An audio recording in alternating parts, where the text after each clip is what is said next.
Sound design. In this video, I want to show you how to use the delay suggestion tool to quickly get some ideas about how to improve your main sub alignment. So in the last video, we saw that we could use perfect addition trace and live addition trace to basically just give us a flag that says, hey, buddy, something's wrong here. In this pink trace, this is what you should be getting. And this yellow trace is what you are getting now because of your phase problems. What can we do about this? Well, we can just start adding with delay and playing with things until we make the pictures match and we make the yellow line line up with the pink line. And that's great. But there's another cool tool in SATlive called the delay suggestion tool.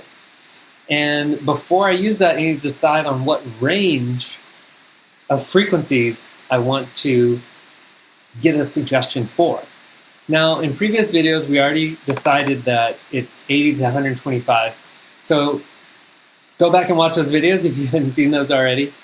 But that's what I'm going to do. So basically, I just need to put my cursor on 80. Then I'm going to press the D key and then move my cursor to the right until I get to 125.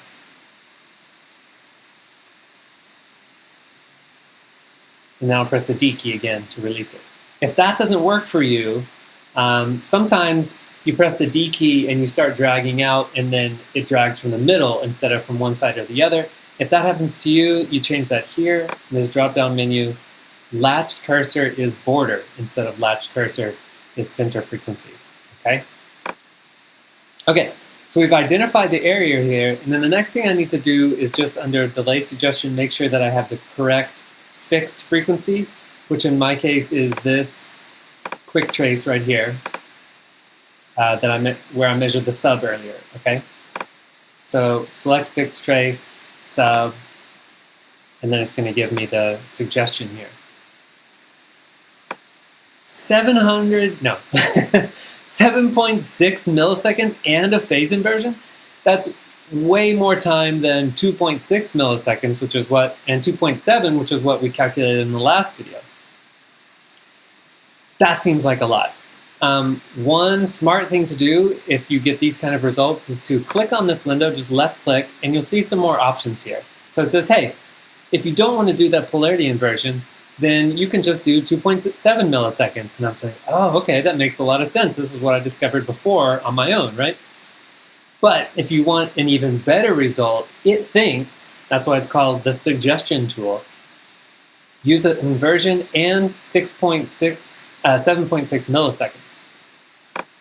Let's test these to see which actually gives us the best result. So first let's try 2.7 milliseconds.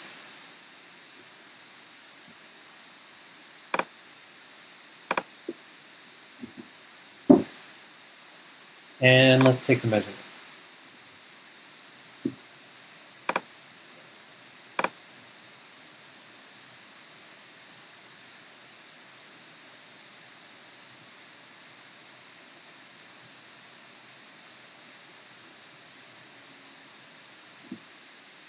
That looks pretty perfect to me. I mean, this yellow trace is right on top of this pink trace now.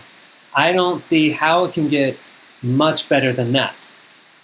But let's save this to a quick trace so we can make a comparison later. So I click on addition of signals, copy, add trace to quick trace, and we'll put it in this very last one, the kind of pink color. And I'll just hide it for now. Now let's try this one, 7.6 milliseconds and a polarity inversion.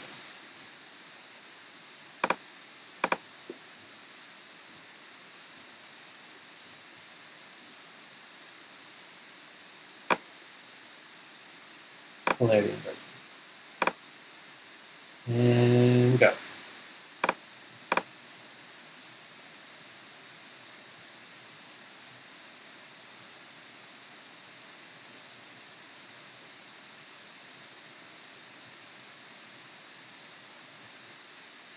Okay, to me that looks almost exactly the same, but I did see down here in the phase that it moved a little bit closer.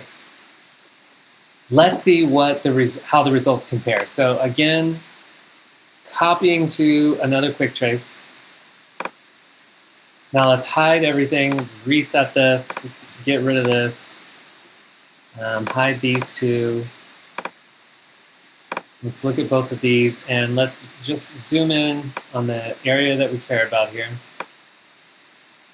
Okay, super close, right? Here's the first one we did. That's 2.7 milliseconds or whatever, and then here's the one with 7.6 milliseconds in the polarity inversion. What did we get out of that? Well, we got a tiny bit more addition here, but keep in mind this is like, I don't know, 0.3 decibel, because if I offset it by 1 decibel, if I offset it by 1 decibel, that's a pretty obvious change. But here on top of here, we got a tiny bit more here. We got a little bit less here, and we got less here, but this is outside of the range at that point, right? Yeah, so we're only going up to 125. So we're only looking in this area. To me, this is negligible, so there's no really need in adding like 3 times as much delay for whatever negligible effects we got here. So just keep in mind the delay suggestion tool is very powerful, but you should use it as a suggestion, and the awesome thing is that it gave us multiple suggestions, not just one thing to try.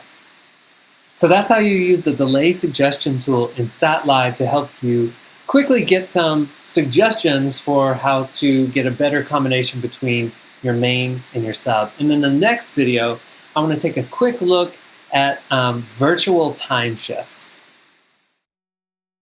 Sound design.